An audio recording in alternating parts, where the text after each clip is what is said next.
الحمد لله نحمده ونستعينه ونستغفره ونعوذ بالله من شرور أنفسنا ومن سيئات أعمالنا من يهده الله فلا مضل له ومن يضلله فلا هادي له ونشهد أن لا إله إلا الله ونشهد أن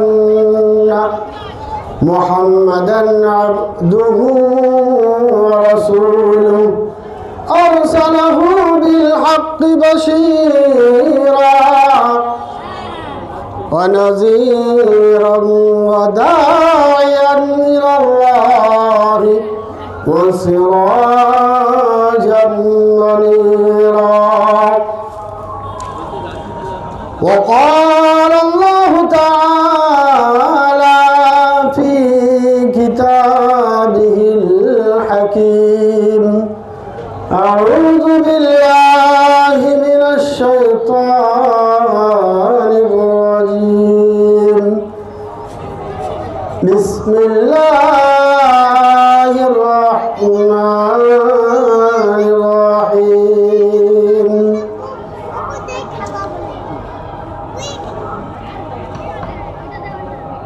إنا أعطيناك الكوثر فصل لربك وانحر إن شانئك هو الأبتر.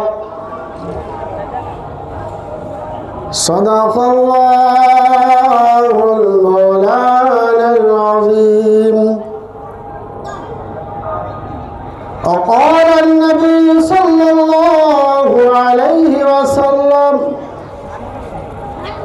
يقال لصاحب القرآن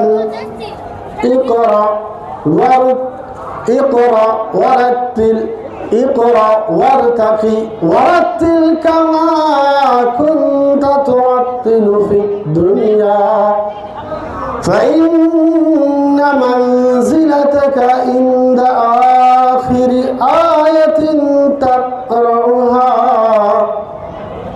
أو قال عليه الصلاة والتسليم.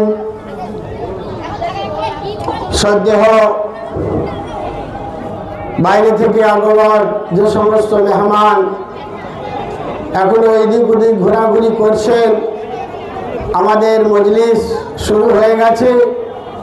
সময়কে নষ্ট না করে এই পাক মজলিসে আসার একটু চেষ্টা করেন। এই মজলিসে বসেন, আল্লাহ এবং আল্লাহ রসুলের কালাম, আল্লাহ এবং আল্লাহর হাবিবের কিছু কথা হবে, আর অন্য কিছু কথা হবে না এখানে। সেই জন্য সময়কে নষ্ট না করে যাদের কাজ থেকে কমপ্লিট হয়ে গেছেন তেনারা তাড়াতাড়ি আমাদের মজলিসে চলে আসুন। আপনাদের সামনে এই যে অনুষ্ঠান, এটা আমরা সকলেই জানি যে সুন্দরপুর মাদ্রাসার তরফ থেকে প্রতি বছর একটা পাগড়ি অর্থাৎ দস্তরবন্দির জলসা হয়। এই জলসাটা করার কারণ কি উদ্দেশ্য এর মধ্যে? এর উদ্দেশ্য একটাই যে সারা বছর যাবৎ এই সুন্দরপুর মাদ্রাসার আসাতায়ে কেরাম কত কষ্ট করে, কত মেহনত করে, সারাদিন পরিশ্রম করার পর একটা ছাত্রকে কমপ্লিট হাফেজে কোরআন তৈরি করে। তারপর সেই পুরো হাফেজে কোরআনের সম্পূর্ণ কোরআনটাকে তার শিরের মধ্যে থাকার পর তারপরে তাকে এই পাগড়ির স্টেজে তোলা হয়, পাগড়ি প্রদান করা হয়। এর উদ্দেশ্য একটা যে কোরআন আল্লাহর বাণী। পৃথিবীর মধ্যে একটা এমন গ্রন্থ, এমন বাণী আছে যে বাণীটা শুরুতেই বলেছেন যে আল্লাহ বলছেন যে লা রাইবা ফি, এর মধ্যে সন্দেহের কোনো অবকাশ নাই।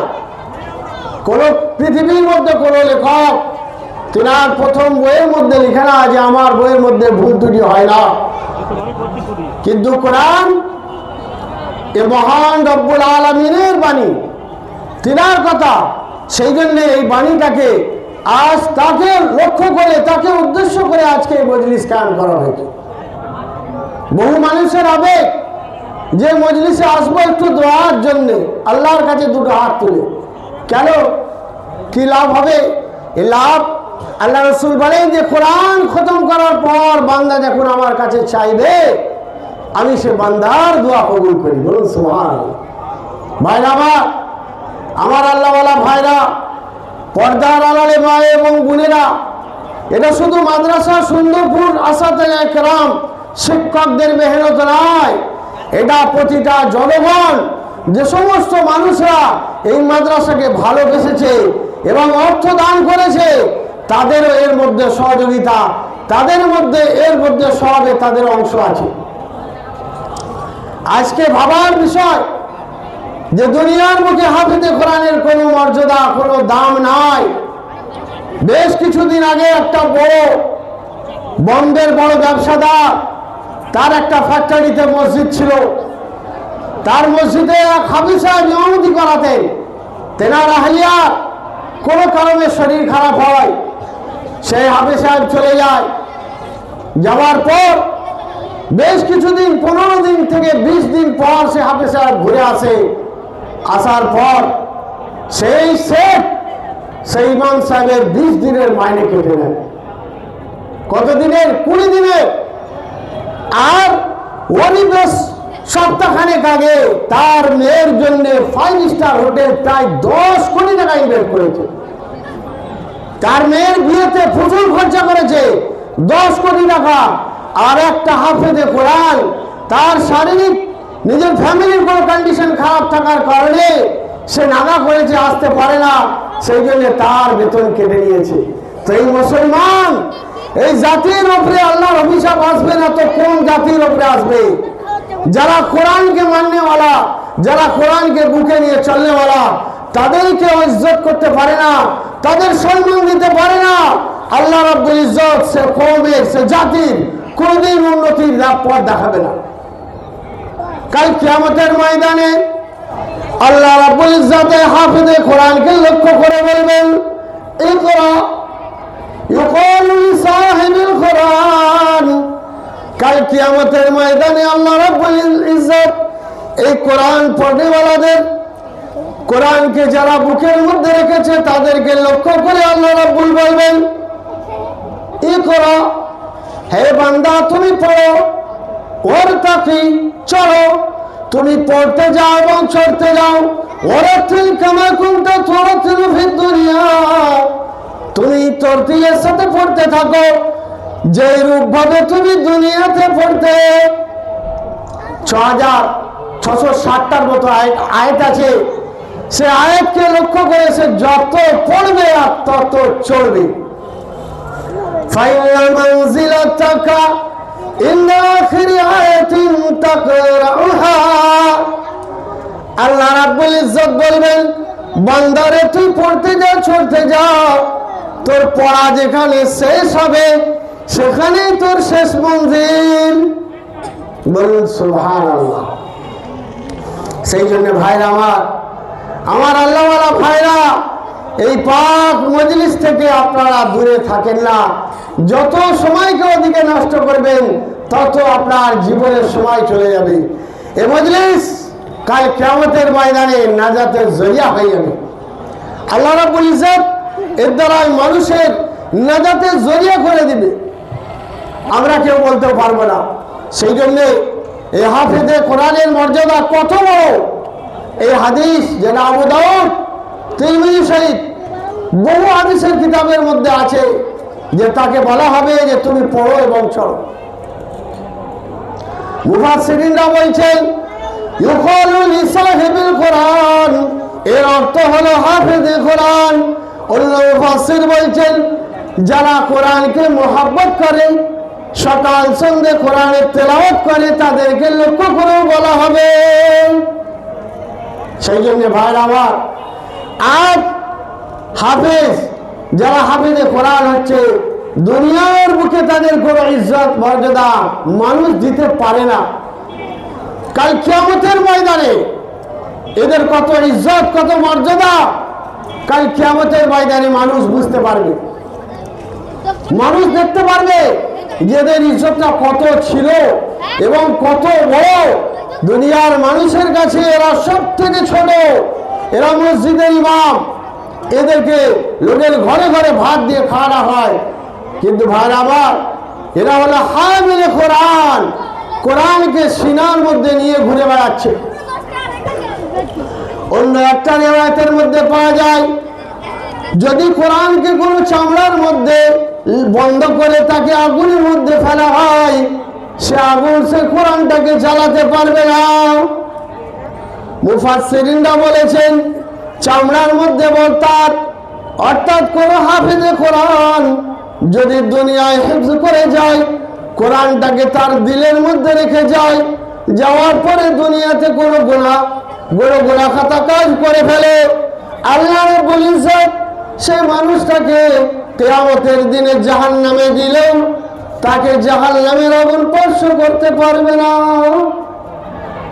ভাইরা আমার, সেই জন্যে আজ আমাদেরকে ভাবতে হবে যে আমরা কোরআন সব থেকে মহান বাণী। কজন জানি কোরআন পড়তে? এরা ভাবে, দুনিয়ার মানুষ ভাবে যে কোরআন পড়ার দায়িত্ব শুধুমাত্র মৌলভী সাহেবদের, এরাই পড়বে আর এরাই আমাদের মিলাদ করে দিবে, আব্বা মারা গেলে মা মারা গেলে দোয়াখানি করে দিবে, এরাই করবে। কিন্তু না, কোরআন প্রতিটা মানুষকে পড়তে হবে। কমসে কম যার দ্বারাই সে নামাজ পড়তে পারে ততটা কোরআন একটা মানুষকে মুখস্থ করে রাখা ফরজ। যদি না করে তার নামাজ হবে না। যদি নামাজ না হয়, নামাজ যদি না হয় তার কোনো ইবাদত কবুল হবে না। সেই জন্য কোরআন এটা ছোট্ট মতো বাণী নয়, এটা মহান বাণী। আল্লাহ রাব্বুল ইজ্জত বলেন, কোরআন পাকের মধ্যে বলেছেন, যদি আমি এই কোরআনটাকে উহুদ পাহাড়ের মধ্যে, উহুদ পাহাড়ের উপরে দিতাম, তাহলে উহুদ পাহাড় রেজা রেজা হয়ে যেত। কোরআন এত ভারী। আজকে আমরা এর আহমিয়তটা বুঝতে পারি না। ভাবছি যে আমার তো বয়স হয়ে গেছে 60 বছর 70 বছর, তাহলে আমি কি করে কোরআন পড়বো? আমার পড়ার কোনো লাইন নাই। না ভাইরা আমার, আল্লাহ রাসূল 40 বছর বয়সে এই দাওয়াতের কাজে সর্বপ্রথম এলান করেন। করার পর সেই দাওয়াতের মধ্যে আল্লাহ রসুলের উপরে ঈমান আননেওয়ালা যারা এনেছিল তাদের বয়স ছিল কারোর 60, কারোর 70, কারোর 50, কিন্তু তিনারা প্রতিটা সাহাবী, বেশিরভাগ সাহাবী কোরআনকে মুখস্থ করতেন। তিনারা কি করে করেছে? তিনাদের উপরে আল্লাহ রহমত, তো আমাদের উপরে আল্লাহ রহমত। আজ আমরা ভাবছি যে কোরআন শুধু মৌলভী সাহেবরা পড়বে, হাফেজরা পড়বে, আমার বাড়িতে কোরআন তুলে রাখলেই হবে, এই শবে বারাতের মাস একবার পড়বো আর আব্বা জান মায়ের নামে দোয়া করবো, হয়ে যাবে না। কোরআন পড়তে থাকেন, সকাল সন্ধ্যে পড়েন, দুপুরে পড়েন, 5 ওয়াক্তে পড়েন। কোরআনের সাথে যত মহব্বত, যত লাগাও হবে, জেনে রাখবেন এই যে হাদিসটা বর্ণনাকারী আব্দুল্লাহ ইবনে ওমর রাদিয়াল্লাহু তাআলা আনহু, এই হাদিসের ব্যাখ্যাতে মুফাসসিরিনরা বলেছেন যে ইউকালু লিসাহিবিল কোরআন, কোরআনকে যারা ভালোবাসে ওরা তাদেরকে বলা হয়।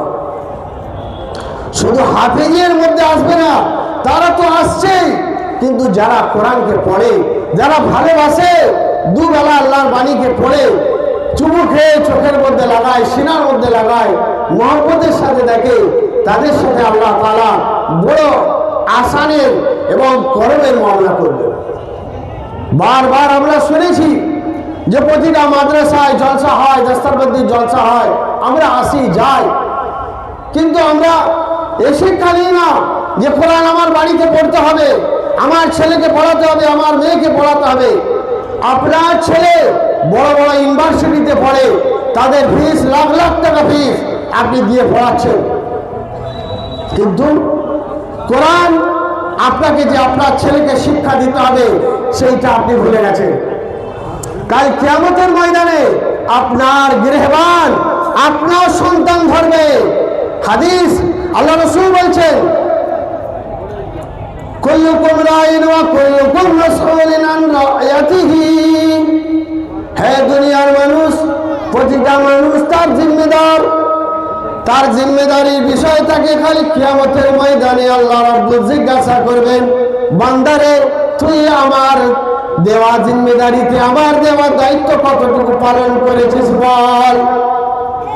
খাইয়েছি, পড়িয়েছি, মানুষ করিয়েছি, সন্তানকে ডাক্তার করিয়েছি, LLB পড়িয়েছি, দুনিয়ার যত হাই কোয়ালিটির ডিগ্রি আমার সন্তানকে করিয়েছি।